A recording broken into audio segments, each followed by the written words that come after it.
Les 1er et 2 juin 2018 se tenait à Marseille, au Parc Chanot, le 19e congrès national de l'accueil des villes françaises. Un rendez-vous ouvert à tous les membres des près de 300 AVF répartis sur toute la France et ses territoires d'outre-mer. Cette année, les participants étaient amenés à s'interroger sur l'avenir des AVF. C'est une association qui a 50 ans, qui continue et qui doit continuer à vivre parce qu'elle est utile au monde et qui doit en même temps faire tous les efforts d'adaptation qui correspondent aux évolutions de notre société. Le congrès a débuté par différentes allocutions, celle de la présidente, Michèle Proux-Barba bien évidemment, mais aussi celle d'Yves Morenne, maire des 6e et 8e arrondissements de Marseille, ville d'accueil par excellence. Marseille est la plus ancienne ville de France et elle s'est constituée strate par strate au fur et à mesure de l'arrivée de toutes les misères économiques, politiques au fil de ces 26 siècles. Et Marseille est une mosaïque de population et c'est en ça que c'était un bonheur pour moi d'ouvrir ce 19e congrès de l'AVF parce qu'il y a en commun entre Marseille et l'AVF ces valeurs de la générosité, de la fraternité, de l'ouverture au monde et de l'accueil. Un sens de l'accueil partagé plus largement par toute la région PACA.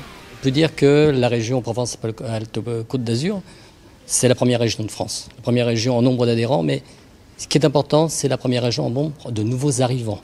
On reçoit environ 1500, entre 1200 et 1500 nouveaux arrivants chaque année, accueillis plutôt par environ 1500 bénévoles, 1600 bénévoles pour être exact, dans un total de 32 AVF. Une première intervention a permis de revenir sur l'historique des AVF, car pour savoir où l'on va, il est nécessaire de connaître d'où l'on vient. Le vendredi après-midi s'est poursuivi autour d'un questionnement sur le nouveau modèle territorial et les enjeux pour l'AVF. De nombreux témoignages de terrain sont venus nourrir la réflexion sur les bonnes pratiques, comme celui de Brigitte de Metz-Noblat, présidente de l'AVF de Nancy, qui est venue raconter l'expérience d'un partenariat entre deux AVF pour aider une AVF en difficulté à ne pas disparaître. La matinée du samedi avait quant à elle pour titre « Survivre et grandir en cultivant notre singularité ». Le congrès a été l'occasion pour Christian Mourizard, président de la Fédération nationale des offices de tourisme de France, de signer une nouvelle convention avec les AVF. Nous avons tous des évolutions. La première, bien sûr, c'est l'évolution de nos publics. Mais il n'empêche que nous avons ce dénominateur commun qui est l'accueil.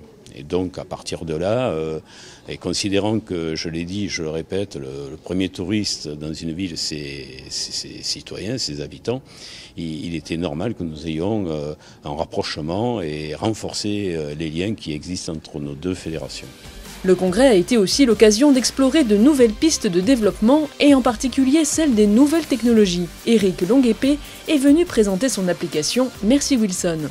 Merci Wilson est une conciergerie pour la gestion de la mobilité géographique qui s'occupe à la fois recherche de logement, déménagement et installation par une conciergerie donc téléphonique, des téléconcierges et une solution digitale, site internet et application mobile. Dans notre solution, nous avons déjà le digital et nous savons qu'il y a aujourd'hui un besoin humain sur le terrain dans chacune des villes pour accueillir et pour apporter des services complémentaires aux personnes qui passent par notre solution. Donc ce qui reste à construire, c'est la méthode, comment, combien, pourquoi pas, sous quelle forme, est-ce qu'il faudra former, est-ce qu'on va mettre en place des outils spécifiques entre nous pour gérer tout cela, quel genre d'offres nous pourrions proposer ensemble. Voilà, tout ça reste à définir, mais le cadre est large, mais par contre, la synergie est évidente. Les nouveaux outils des AVF ont ensuite été dévoilés, la plateforme de marque, le nouveau site internet et enfin la nouvelle charte.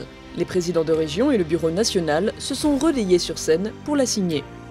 C'était vraiment l'instant rêvé pour montrer aussi comment cette nouvelle charte, qui pourtant a un format qui s'est réduit, avec l'introduction de quelques mots-clés, changeait aussi l'orientation de notre mission en l'ouvrant un petit peu plus qu'elle ne l'était, et avec aussi cette exigence de qualité du fait même de la nécessité de la formation que nous avons maintenant introduit dans la charte.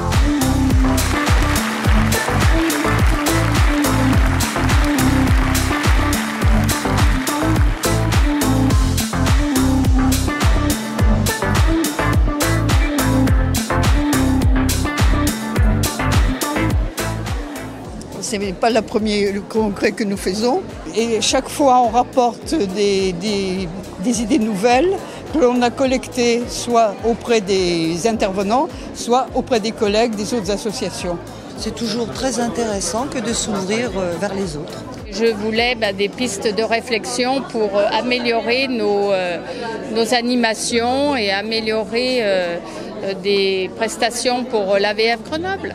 La question posée, quel avenir pour l'AVF, m'interpellait particulièrement parce que c'est une question que je me pose moi, puisque nous avons eu des difficultés avec certains AVF en Normandie.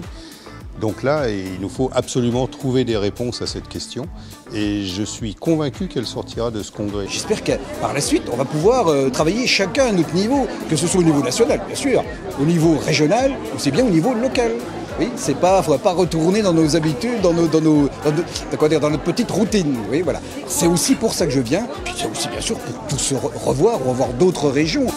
Plusieurs idées fortes sont ressorties de ce 19e congrès. S'adapter au terrain, être à l'écoute, revenir à la mission mère des AVF, l'accueil des nouveaux arrivants, mettre l'accent sur la formation et surtout, innover, trouver de nouvelles façons de faire pour maintenir et développer le réseau. Rendez-vous dans 3 ans, en 2021, et je pense que le thème du congrès apparaît déjà. Comment, à partir de cette prise de conscience et de cette envie qu'on a su diffuser, le réseau va répondre et comment on va voir émerger les nouvelles tendances, les nouvelles voies se dessiner pour que l'AVF soit plus que jamais vivant et au cœur, j'allais dire, de la réponse aux besoins d'accueil.